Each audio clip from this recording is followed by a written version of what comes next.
Steen Nepper Larsen. Hvad er Sophia? Ja, Sophia er en tænketank for pædagogik og dannelse, og den blev dannet i 2006 af nogle kritiske skolefolk, universitetsfolk og uddannelsespolitisk interesserede mennesker og folk fra seminarieverdenen. Hvad laver Sophia? Sophia er et foretagende, der laver nogle notater om uddannelsespolitik og forskellige drøftelser inden for det pædagogiske felt. Man tager nogle initiativer, laver nogle konferencer og laver de alternative Sorø-møder på Askov Højskole hvert år i august måned. Det har vi snart gjort i hvert fald i 5 års tid. I udsendte et notat om rejseholdet her i sommerferien. Ja, jeg skrev et kritisk papir om rejseholdets rapporter. Der var jo 360 siders papir, der skulle lave 360 graders eftersyn. Og jeg var meget kritisk over for det papir for rejseholdet. Jeg mener jo ikke, det er skolens rejsehold. Det er mere regeringens rejsehold, kan man sige. Og de har jo en bunden dagsorden, ikke? Og jeg stod så ned på det der værk der og kom med nogle kritiske ting. Der blev sidenhen til en kronik i Politikken den 6. juli. Og så et notat, som blev sendt ud til folk i uddannelsessektoren. Altså noget af min kritik går på, at de hævder, at alt læring begynder med læsning, og at læreren er den vigtigste enkeltfaktor, og alt skal være evidensbaseret, og vi skal have mere dokumentation og evaluering og målstyring osv. Altså nogle af de sædvanlige remser, som kommer fra regeringens side. Men hvad er problemet med evidens? Altså evidens er jo, hvis man vil overføre evidensbetragtninger f.eks. fra den medicinske verden, hvor vi kan tale om, at der er en evident, altså en indlysende højere effekt af en særlig pille for en særlig behandlingsform. At folk er jo ikke syge, når de går i skolen, og de skal derfor ikke have piller. Og der er ikke sådan en årsag-virkningseffekt mellem piller og effekt. Altså skoleundervisning og pædagogiske møder handler jo om tænkning, om udvikling, om opdragelse og alt muligt, og det kan man formodentlig slet ikke lave sådan evidente beregninger for os, altså entydig art, som man måske kan inden for den medicinske verden. Hvis ikke læreren er den enkeltfaktor, som er mest betydende, hvad har så?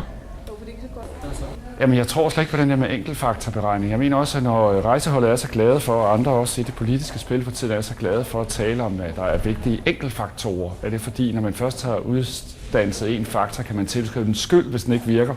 Det vil sige, så får lærerne jo først en gave, og sidenhen får de tilskrevet skyld. Men der er jo ikke en enkelt faktor. Altså mennesker er jo ikke faktorer.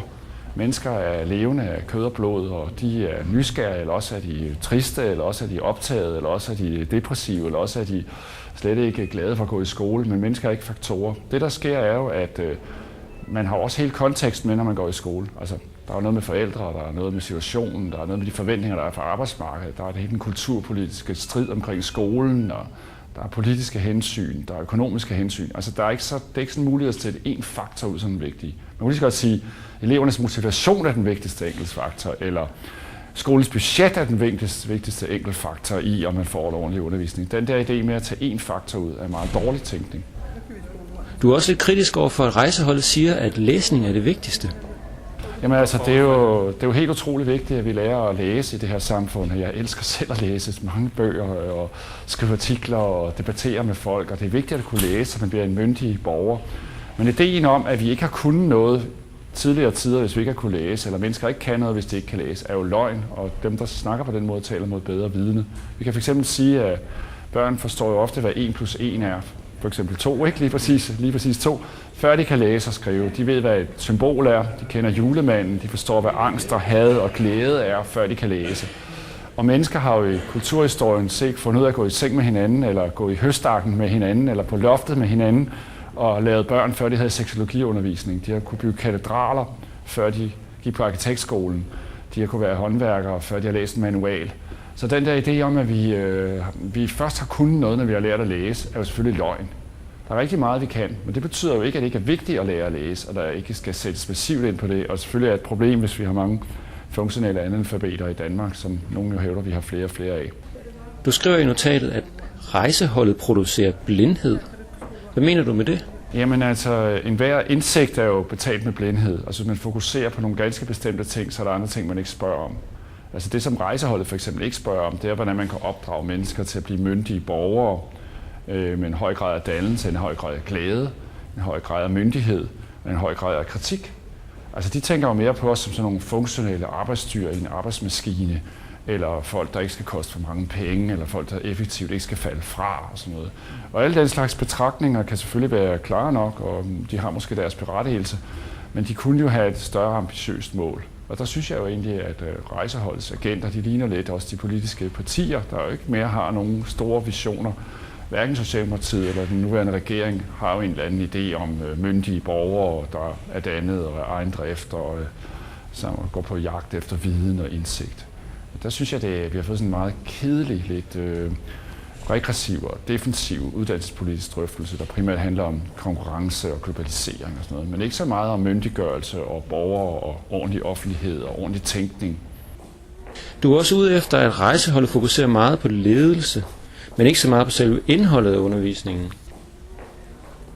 Ja, altså hvis man fokuserer meget på ledelse, og for eksempel tror, at hvis man giver ledelsen større myndighed og autonomi, så får man en bedre skole, så tror man jo grundlæggende på, at ledelsen og det, som den står for, at det kan gå ind og kontrollere og styre det, der foregår i klasseværelset. Det tror jeg grundlæggende er naivt. Altså jeg tror, at god undervisning og god læring, god dannelse, spændende undervisningsformer kommer af en særlig kemi, eller en særlig rytmik, en særlig musikalsk fornemmelse, en særlig sans, en særlig stemning, som udspiller sig på klasseniveau, og så helt ned på det mikroagtige niveau. Og der er ledelsen jo normalt ikke en, der deltager. Altså ledelsen sætter rammerne, kan selvfølgelig også starte nogle pædagogiske drøftelser, men det er jo ikke ledelsen, der underviser. Altså ledelsen, den sætter nogle rammer. Ofte er ledelsen jo også mere i ledtog med nogle andre magter. Det kan fx være med de kommunale bestyrelser, der siger ikke nogen skattestigning, eller Finansministeriet, der siger det her, så rammerne og sådan noget. Og ledelsen er jo ofte mere solidarisk opad end nedad. Der synes jeg, at man skal passe på, ikke at, altså, som nogle mange tror, nu for tiden er der ikke flere konflikter i samfundet, altså, men ledelse og menige lærere har jo ikke nødvendigvis samme interesser. Det hele taget kan vi også sige, at den der idé om, at det er ledelsen, der skal klare problemerne, og det er ledelsen, vi skal tro på og sådan noget, det bygger jo på, at vi ikke mere tror, at vi kan planlægge. Altså i det gamle samfund, sådan i 60-70'erne, der troede man kunne lave store perspektivplaner, 1 og 2, og så kunne man styre samfundet i sådan nogle 5-10 års planer. Og jo mindre samfundet tror på, at det kan planlægge på lang sigt, jo mere opgraderer det sådan nogle luftige forestillinger om ledelse, som om, at de skulle kunne styre udviklingen. Samtidig bliver der også ansat stadig flere uden for den pædagogiske verden, der slet ikke er uddannet inden for pædagogik, eller slet ikke er lærer, eller overhovedet ikke kender noget til pædagogik. Altså bliver ansat måske folk, som er dygtige økonomer, eller dygtige erhvervsfolk, som skoleledere. Og det synes jeg også er dybt problematisk, fordi en skole er ikke en almindelig virksomhed.